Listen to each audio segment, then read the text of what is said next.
Quero saudar a igreja com a graça e a paz do Senhor. É um privilégio para mim poder, na caminhada, chegar até aqui a usina.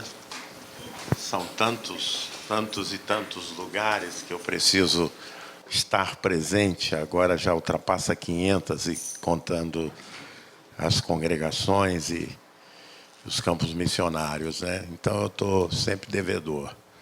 Mas o vosso pastor é perseverante.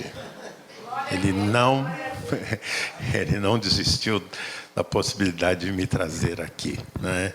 E é com alegria que eu chego com os irmãos. As irmãs estavam, essa semana toda eu estava em Natal, uma semana de sol lindo. Mas me perguntem o que eu aproveitei do sol. Eu respondo, quase nada. Era retiro dos bispos. Parece até uma tentação, sabe, pastor? Sabe? Levaram a gente, puseram a gente no hotel, junto ao mar. Olha só. Eu só poderia, a reunião começava às 8h30 da manhã, só se eu levantasse às 6. Mas como a reunião todo dia terminava às 11 da noite, que é ruim que eu ia levantar às 6, né? Para ir dar uma volta na praia. Dona Glaucia aproveitou, que as esposas foram juntos, né? Então, voltamos antes de ontem, sexta-feira à noite. Estivemos trabalhando ali. A gente sempre faz esse retiro no meio do ano, aproveitando com as esposas, porque a gente reúne muitas vezes, mas sempre deixando a esposa em casa, né? Essa é a ocasião que elas esperam. Foi muito abençoador, foi realmente bênção. Na quinta-feira, nós tivemos um culto na Igreja Central de Natal, né? Para confraternizar com o povo metodista da cidade. Aí veio um conjunto de mulheres de uma cidadezinha chamada Rio do Fogo. Alguém conhece Rio do Fogo aqui? As irmãzinhas de Rio do Fogo são só um fogo. Não é nem rio, é uma cachoeira de fogo. Foi uma benção. Puseram todos os bispos para dançar com o ritmo deles lá do Nordeste. Foi muito interessante, né? Que nem uma outra ocasião. A gente que tem que cumprir essa tarefa da igreja de supervisionar, visitar lugares, né? A gente vive as experiências as mais peculiares. Eu preguei no concílio da igreja da Conferência Metodista, ou região eclesiástica do Tennessee. E o bispo é um homem cheio da unção de Deus, mas ele dá não dá 3, mas dá 2 de mim, né? Porque ele tem quase 2 metros de altura, um negro forte, grande.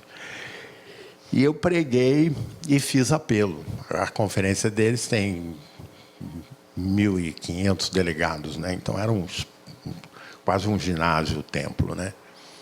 E quando terminou eu preguei e fiz apelo. E aí tinha um conjunto Negro Spiritual cantando. E o bispo começou a dançar. E me pegou pela mão e dançou eu e dancei ele. Aí a coisa mais interessante é que quando acabou o culto, fui para a porta. Veio uma senhora e falou assim: eu tenho 85 anos de igreja metodista. E eu nunca tinha visto 2 bispos metodistas dançando. Então a gente vive algumas coisas muito interessantes, algumas muito difíceis, mas para não dizer que é problema, desafios, né? Gostei. Quero convidá-los à leitura na Palavra de Deus, no Evangelho de João, capítulo 14. Nós vamos ler primeiramente do 1 ao 6. Depois vamos ler diversos outros textos, né, que nos ajudam a compreender a palavra. Podemos ficar em pé para a leitura desse texto? Diz assim: não se turbe o vosso coração. Credes em Deus, crede também em mim. Na casa de meu Pai há muitas moradas. Se assim não fora, eu vou-lo teria dito, pois vou preparar-vos lugar. E quando eu for e vos preparar lugar, voltarei e vos receberei para mim mesmo, para que onde eu estou, estejais vós também. E vós sabeis o caminho para onde eu vou. Disse-lhe Tomé: Senhor, não sabemos para onde vais. Como saber o caminho? Respondeu-lhe Jesus: eu sou o caminho e a verdade e a vida. Ninguém vem ao Pai senão por mim. Senhor, nós somos a tua igreja, somos o teu povo, ovelhas de tua mão. Por isso, Senhor, nesta manhã radiosa que o Senhor nos propicia, nós queremos te agradecer por podermos começar o dia na casa do Senhor, na comunhão dos irmãos, sentindo essa alegria espiritual de convívio, de compartilhamento, Senhor. Queremos nessa hora, Jesus, rogar que a tua palavra possa encontrar guarida nos corações, de maneira que a semente da palavra possa crescer e produzir fruto na vida de cada um de nós. É a nossa oração, no nome de Jesus. Amém. Você pode assentar-se.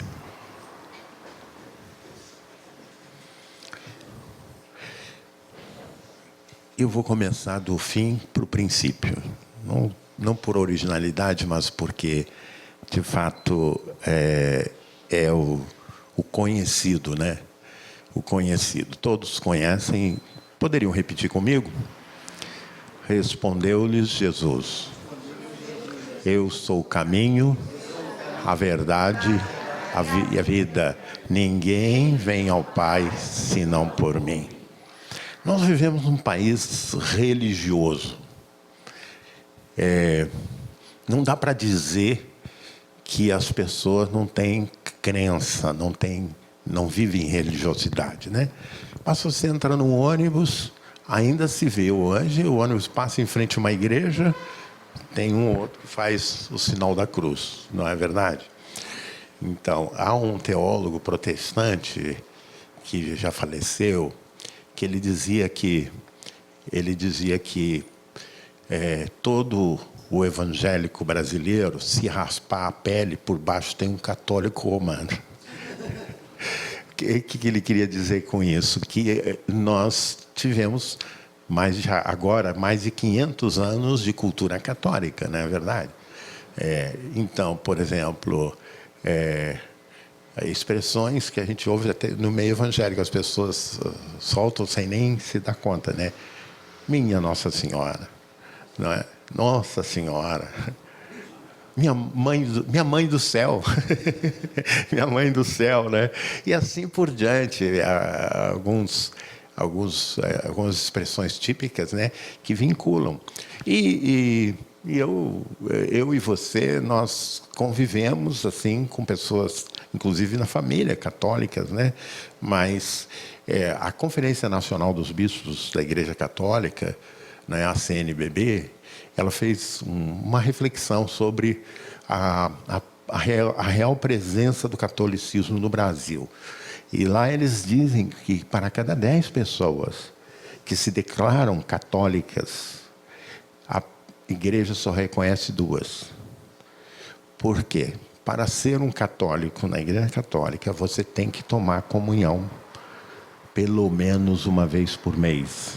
Não é? Comunhão oferecida em toda a missa, né? Mas pelo menos uma vez por mês você tem que frequentar a igreja, você tem que ser participante de algum círculo. E hoje eles têm círculo bíblico, que é nada mais nada menos que uma célula de discipulado ou um grupo de familiar, né? E então eu estou referindo a isto porque, sem contar os vários outras formas de expressões religiosas que temos no país, inclusive de origem espírita, né? Para dizer que não é difícil que várias pessoas concordem com o que está escrito. Embora há uma diferença entre concordar e viver, não é? Nós sabemos muito bem.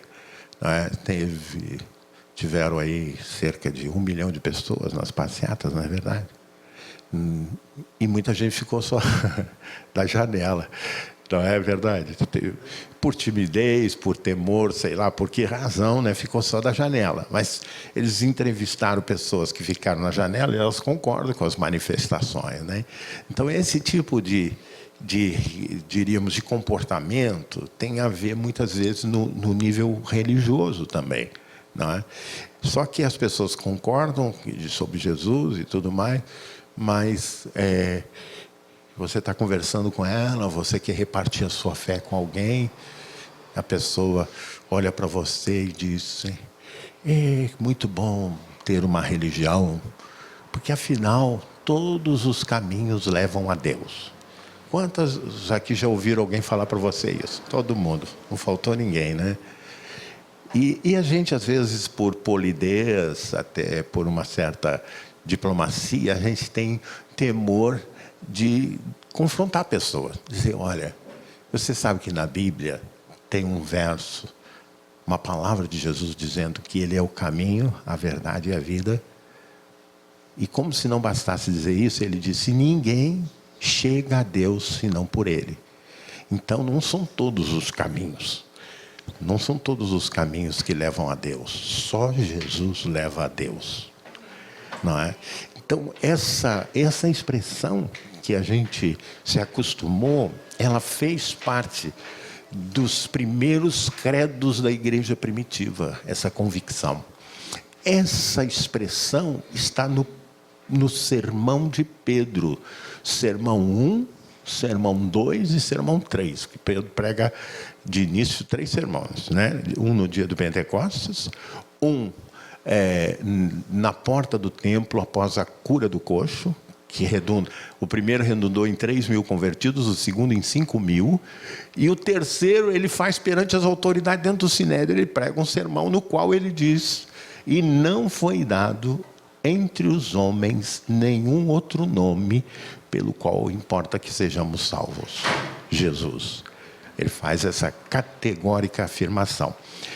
E é nesse contexto que esse texto que eu li, ele é escrito, ele é repartido por João com as comunidades cristãs primitivas do final do primeiro século. Do 14 até o 17, capítulo 14 de João até o 17, eu óbvio, não vou ler, é todo um discurso de Jesus. É todo um sermão de Jesus para os discípulos, né? Ali Jesus está fazendo várias advertências, né? E é um sermão trinitário, porque fala do Pai, do Filho e do Espírito Santo, né? Cada sermão tem um eixo, uma ênfase. E ele começa esse sermão diante de uma observação. Ele olha para os discípulos e diz: não se entristeça o vosso coração. A expressão ali no texto original é salazo, que pode ser traduzida por preocupar-se, angustiar-se, né? Você lê aqui, diz: não se entristeça, não se turbe o vosso coração. Até porque a gente nem usa, né? Eu diria assim, eu colocaria preocupar-se, né? Não se preocupe. Não deixe que a preocupação tome conta do seu coração, porque turbar é um verbo que a gente não usa. Você chega em casa e encontra sua esposa com o senho assim franzido, né? Você diz: meu bem, o que está turbando você? Ninguém fala isso, não é verdade? Não dá para eu falar isso para minha mulher. A gente diz: o que está te preocupando, né? E eu gostaria que vocês caminhassem comigo na Bíblia para entender por que Jesus disse isso. Tem 4 coisas que ocorreram e que geraram essa preocupação no coração dos discípulos. Volte-se comigo para o capítulo 13, o capítulo anterior. E essas 4 coisas estão mencionadas, né, situadas aqui no capítulo 13. A primeira delas, o primeiro acontecimento do capítulo 13 é qual? Uma celebração, né, de ceia e do lava-pés. Quantos aqui já em algum momento em retiro participaram de uma cerimônia do lava-pés? Tem todo ano? Eita, essa igreja é bíblica, gostei de ver. Então, nós reproduzimos a tradição bíblica, né? Em vários, na ceia, no lava-pés, casamento, tradição bíblica, né? Mas uma coisa que é necessário observar é que a cerimônia que nós fazemos, ela não tem o mesmo impacto. E olha que tem muita força, né? Eu, pelo menos, quando participo, fico muito quebrantado, porque você recorda aquela passagem bíblica, o acontecimento. Por que eu digo isso? Porque nos tempos de Jesus era muito comum as pessoas chegarem na casa de alguém e ele oferecer uma bacia para lavar o rosto, lavar os pés antes de ir para a mesa. Vocês lembram? A sandália era o calçado mais comum. Não é? Soldado tinha bota, mas o povo em geral usava sandálias. E vocês já devem ter visto, a Palestina em geral é muito seca, um clima muito seco, poeirento. Então, se você recebe alguém que veio por um longo caminho de sandálias, vai encontrar uma pessoa realmente suja. Então, era uma tarefa do empregado ou do filho mais novo, essa tarefa, não é? De colocar à disposição os requisitos para essa limpeza, para o hóspede sentar à mesa. Quando Jesus, que já era reconhecido, não é? Como mestre, como Senhor, como Salvador, como profeta, toma a toalha, toma a bacia e vai lavar os pés, causa um choque tremendo. No capítulo 22 de Lucas, tem um momento, pouco antes de Jesus ser preso, que há uma discussão entre os discípulos. E quem seria o maior? Não é? Eu acredito que eles estavam crentes que aquela marcha para Jerusalém ia ser para a entronização de Jesus como rei. E eles começam a discutir, Jesus demonstra um certo desapontamento. Ele diz: os príncipes dos povos dominam e oprimem entre vós, mas entre vós não pode ser assim. Que o maior seja o que serve. E aqui é o quadro. Jesus podia ter feito um longo discurso sobre humildade, um longo discurso sobre o serviço, mas ele resolveu, como em muitos outros momentos, passar um ato prático para ilustrar o que ele estava querendo ensinar. Não é? A coisa foi tão de confronto que Pedro disse: Senhor, de maneira nenhuma lavarás os meus pés. Pedro era aquele tipo de pessoa, parecido com a minha mulher, que não fica nunca com nada engasgado aqui, fala tudo que tem que falar.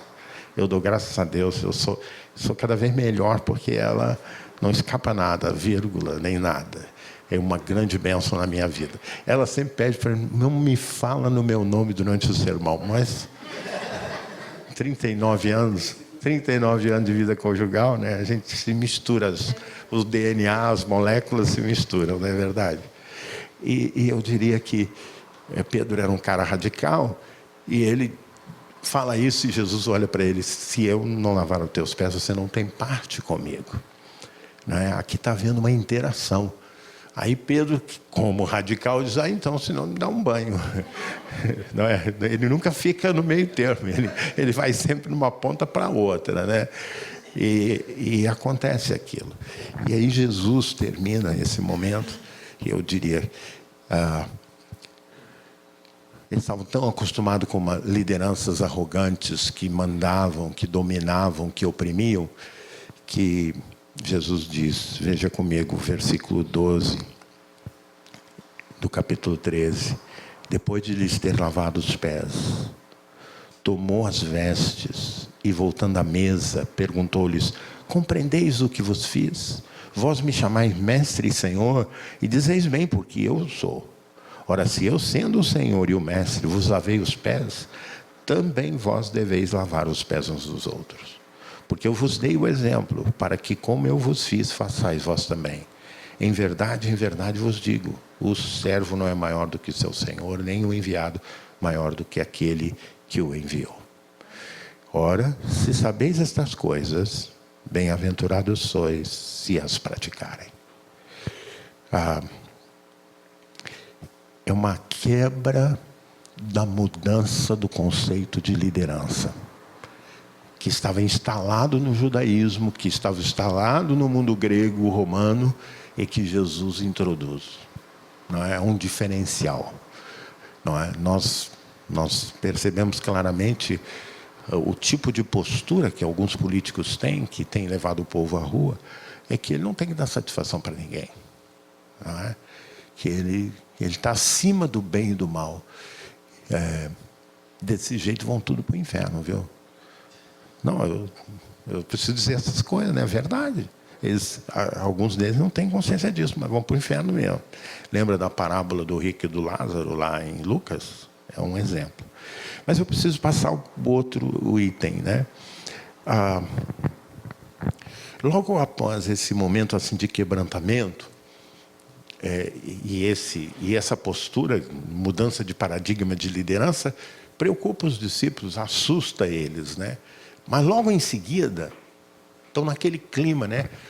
Participaram da ceia, Jesus lavou os pés deles, e aí Jesus diz assim: em verdade vos digo, um de vocês vai me trair. É como se jogasse um balde de água fria no meio deles, né? Ou seja, eles estavam indo num crescendo, agora vai tocar a trombeta, Jesus vai arrebatar, a gente vai para o céu. Não é? Porque essa era sempre a vontade deles, né? E de muitas pessoas, né? Há quem pense o tempo todo nesse momento. Eu tive um irmão muito querido meu, evangelista da igreja, que ele falava e pregava e dizia que ele não ia morrer, que ele ia ver Jesus voltar, né? Que num certo sentido pode ser até uma soberba nossa, né? Querer saber mais que o filho, porque Jesus disse que ninguém sabe, nem ele, só o Pai, né? Essa é a verdade. E aí a figura de Judas e a figura de que há um traidor no nosso meio causa um impacto para os discípulos. E eu gosto de comentar aqui que há um diferencial entre ser metodista, com todo respeito se há algum calvinista, presbiteriano, e ser calvinista. Por quê? Porque na predestinação há um certo determinismo do destino eterno da vida humana. Nós não cremos, metodistas, nós não cremos assim. Nós cremos que durante toda a vida você tem opção entre o bem e o mal. Você escolhe. Deus sabe qual será a sua trajetória se você escolher o bem, não é? Ou se você escolher o mal. Porque eu reconheço, nós concordamos com a doutrina da soberania de Deus do calvinismo. Só não concordamos com esse determinismo. Então, muita gente diz que Judas estava predestinado a fazer o que ele fez. Eu digo primeiro para você que seria uma pobreza muito grande que Deus, para realizar os seus propósitos, dependesse de um homem só. Não é? Não é assim. E tem que entender um pouco Judas. O fato de a expressão Judas Iscariotes designa a adesão a um partido revolucionário judeu chamado Zelotes, que cria que o Messias viria com força, com poder, com domínio. Desde o momento que Jesus disse que meu reino não é deste mundo, desde o momento em que Jesus anuncia que ele ia ser crucificado e ao terceiro dia ressuscitaria, começa a bater no coração de Judas, que o acompanhava em função de uma revolução, de uma tomada de poder, uma frustração. E ele, nas convicções dele, se deu conta e, ao mesmo tempo, juntou-se com a cobiça, porque ofereceram moeda. Não é? Diz a história que ele, inclusive... Diz a história, não, a Bíblia diz que ele, inclusive, pegava o dinheiro da sacola, porque ele que cuidava do dinheiro, né? Então, esse é um tipo de desvio que pode acontecer em qualquer comunidade cristã. Se não fosse Judas traindo, Vocês lembram que já em vários outros momentos as autoridades queriam matar Jesus? Mais de uma vez Jesus sai do território de Judá e vai lá para o Jordão porque os escribas, os sacerdotes queriam prendê-lo para matá-lo. Quer dizer, Deus realizaria o seu propósito de sacrifício de Jesus pelos nossos pecados de qualquer forma. Deus não estava dependendo somente de uma decisão de Judas. Então isso me parece que tem que ficar muito claro, porque há muitos conceitos que circulam parecendo que não, ele estava predestinado e tal. Não é assim, não faz justiça. João 3,16, Deus amou o mundo de tal maneira que deu seu Filho unigênito para que todo aquele que nele crê não morra, mas tenha vida eterna. Esse é o propósito santo de Deus. A terceira coisa que eu preciso sublinhar aqui encontra-se no capítulo 13, versículo 34 e 35. Diz assim: novo mandamento vos dou, que vos ameis uns aos outros, assim como eu vos amei, também vos ameis uns aos outros.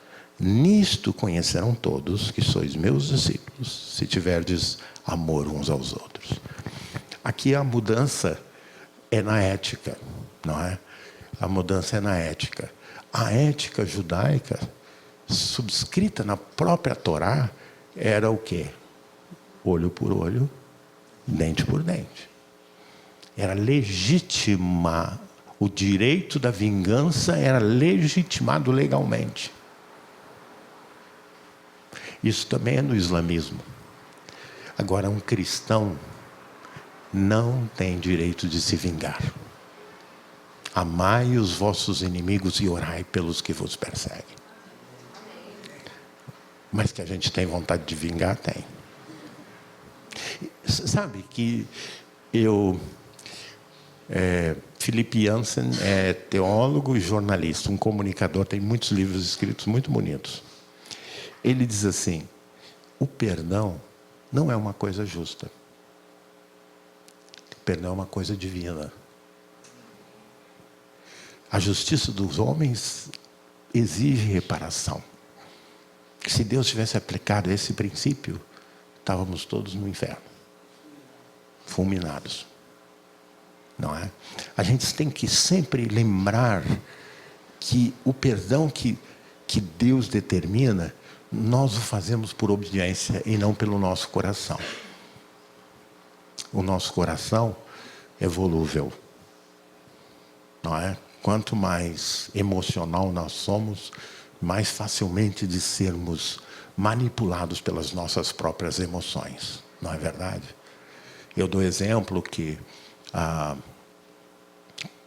eu era pastor no Jardim Botânico quando iniciamos a igreja no Vidigal. E começou assim uma experiência traumática que eu não vou poder contar, da conversão de um traficante num culto que fizemos na Praça da Gávea. Ele abriu a casa e fomos para lá.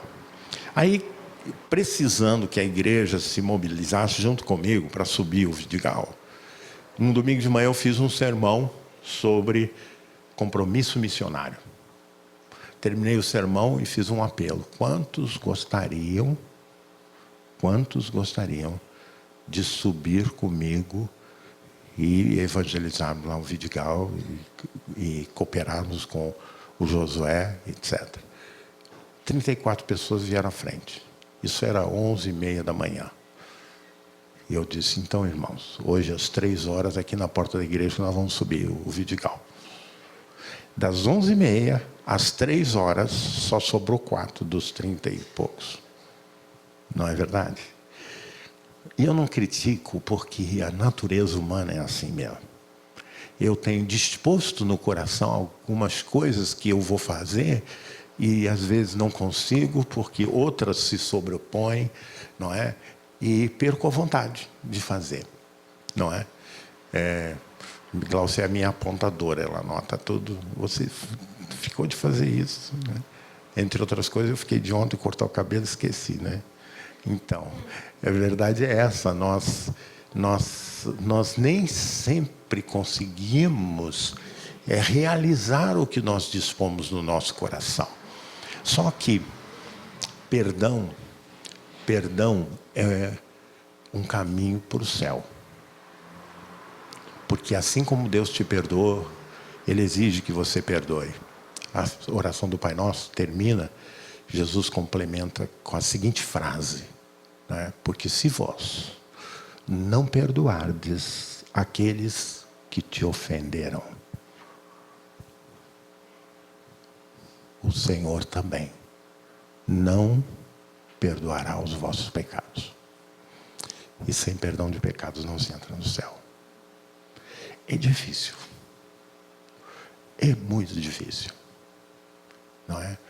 Mas, como é vontade de Deus, nós temos que manifestar a nossa vontade e contar com a assistência do Espírito Santo. Não é? E pedir perdão não é alguma coisa que você faz deixando o outro mais culpado. Olha, eu quero te pedir perdão por isso, mas quero lembrar que você fez isso. Mas não é a tendência nossa fazer assim? Não é verdade? Pedir perdão não é acerto de contas. Pedir perdão é submissão a uma determinação de Jesus. O que o outro fez é questão dele com Deus. Porque a ausência de perdão marca a vida da gente, faz a gente ficar doente. Você tem insônia, você tem pressão alta, você tem taquicardia, porque grudou na sua alma aquele acontecimento. Sai disso. Isso está atrapalhando o seu desenvolvimento espiritual. Não é? Então, eles aprenderam uma lição. A ética da sinagoga foi quebrada do olho por olho. Totalmente. Meus irmãos, porque eu vejo que até, eu sempre repito isso, pode ser que o pastor Sávio já tenha me ouvido falar isso, é impressionante que crente espiritualiza a vingança. Alguém fez alguma coisa má contra ele, ele levanta a mão, pesa a mão, Senhor. Pesa a mão, Senhor. Aí quando ele peca, o que ele faz? Ele vai para o altar. Misericórdia, Senhor. Para o outro, a mão pesada de Deus. Para ele, a misericórdia de Deus. Nós somos muito pecadores, né, pastor? Temos que ser regenerados pelo lavar do sangue do Cordeiro. E por último, o último item está aqui no capítulo 13 mesmo. Lá quase no finalzinho, né? Versículo 36. Perguntou-lhe Simão Pedro: Senhor, para onde vais? Respondeu Jesus: para onde eu vou não podes me seguir agora. Mais tarde, porém, me seguirás. A quarta coisa que preocupava eles era exatamente a ausência pessoal de Jesus com eles. Jesus havia anunciado que ele iria para o Pai, não é? E ele repete aqui no capítulo 14, né, essa mesma afirmação, não é? E quando eu for e vos preparar lugar, voltarei e vos receberei para mim mesmo, verso 3, né? Para que onde eu estou, estejais vós também. Não é? Mas pensa bem, 3 anos de convivência com Jesus. Quando dava fome, Jesus multiplicava pão e peixe. Não é? E assim por diante, a experiência deles era uma experiência de caminhar lado a lado com Jesus, aprender de Jesus, ver os sinais que Jesus realizava. E de repente, né, lembram lá no barco, quando Jesus ficou na praia, eles entraram no barco e de repente vem a tempestade, aquela sensação de insegurança, de medo. Jesus vem sobre as águas e diz: não temais, né? Então, em tudo e por tudo, eles tinham tido a experiência do poder que emanava da presença física de Jesus. Agora Jesus diz para ele: tchau, estou indo para junto do Pai. Isso é motivo de preocupação para eles, né? Lembra no Monte da Transfiguração, não é? Pedro, Tiago e João disseram: Senhor, Mas vamos fazer uma tenda aqui, né? A gente fica, nós, o Senhor, Elias e Moisés, né? Eles queriam o céu na terra, né? O céu não é na terra. Nós podemos transformar a nossa relação comunitária, a nossa vida familiar num céu, num prelúdio do céu, pela presença poderosa de Jesus. Mas permanece a sentença de Jesus: no mundo passais por aflições, tende bom ânimo, eu venci o mundo. Então, o fato de nós conseguirmos levar a nossa família aos pés do Senhor, termos uma vivência cristã no nosso lar, não nos tira do mundo, né? Pelo contrário, nos envia ao mundo. E, por fim, garantir a presença de Jesus é muito claro para a igreja primitiva, porque, por exemplo, Mateus começa com a aparição do anjo José dizendo que o menino deveria se chamar Jesus, que é aquele que salva, e que ele seria reconhecido como Emanuel, que quer dizer? E como é que é o último versículo do Evangelho? O que está escrito no último versículo do Evangelho de João? E eis que estou convosco todos os dias, até a consumação dos séculos. Não importa o tamanho da luta que você tenha, não importa a carga que você leva, uma certeza de fé é: Deus está conosco. Quando vier o temor, quando vier a doença, quando vier outros tipos de problema, você diz: não temerei, o Senhor está comigo. João Wesley, no leito da morte, a última frase foi exatamente essa: o melhor de tudo é que Deus está conosco. Isso faz toda a diferença. E além disso, nós temos futuro. E com isso eu termino. Você e eu temos futuro. Você crê em Jesus, você tem futuro. Futuro neste mundo e futuro na eternidade. Não é? A gente se apega muito. A gente se esforça para ter uma casa, se esforça para ter um carrinho, etc. Não é? E vai por aí afora. Mas a gente tem que estar sempre lembrando que somos passageiros. Né? A vida é passageira. O próprio salmista diz que a nossa vida vai a 70, chegando com vigor aos 80, e o que passa disso é câncer, enfado, expressões do salmista, né? Que pode ser interpretado numericamente em diferentes fases da história humana. Esses números se flexibilizam. Por isso que Jesus disse: na casa de meu pai há muitas moradas. Eu concluo com uma história até engraçada que eu vivi. Alguns anos atrás, eu ganhei uma cadeira do papai no Dia dos Pais. Já ganhei uma nova agora, né? Que está lá em Petrópolis, mas essa está aqui no Rio. E era um prazer muito grande para mim chegar de reunião 9, 10 horas. Relaxava na cadeira do papai. Que bênção. Não é? Depois, às vezes, de um dia de tarefa, certamente aqui os homens... Está na hora de começarmos a fazer campanha da cadeira da mamãe também, não é verdade? Esse negócio de só cadeira do papai, né? Cadeira da mamãe também. Aquela que você relaxa preguiçosamente, não é? Eu sentei e eu tive a nítida impressão de Deus falando comigo: esta cadeira não vai para o céu. Eu falei: não, tô delirando. E aquilo voltou ao meu coração, né? Porque eu estava tão apegado, tão satisfeita naquela cadeira. Eu tinha até imaginado, de repente, que eu ia para o céu, ficar sentado naquela cadeira, adorando a Deus o resto da eternidade. Mas a minha cadeira não vai para o céu, a minha casa não vai para o céu, a sua casa não vai para o céu, o seu carro não vai para o céu. Os bens materiais machucam, criam conflitos familiares por causa de bens materiais. Mas só você pode ir para o céu. Esses bens materiais não vão.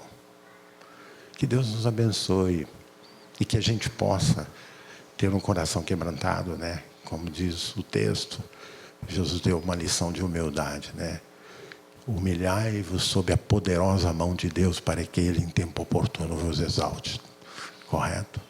sabendo que Deus é soberano sobre a nossa vida, sabendo que nós não temos direito à vingança, é dever do cristão perdoar, e sabendo que suceda o que suceder, Deus está conosco. A Ele a honra, a glória e o louvor.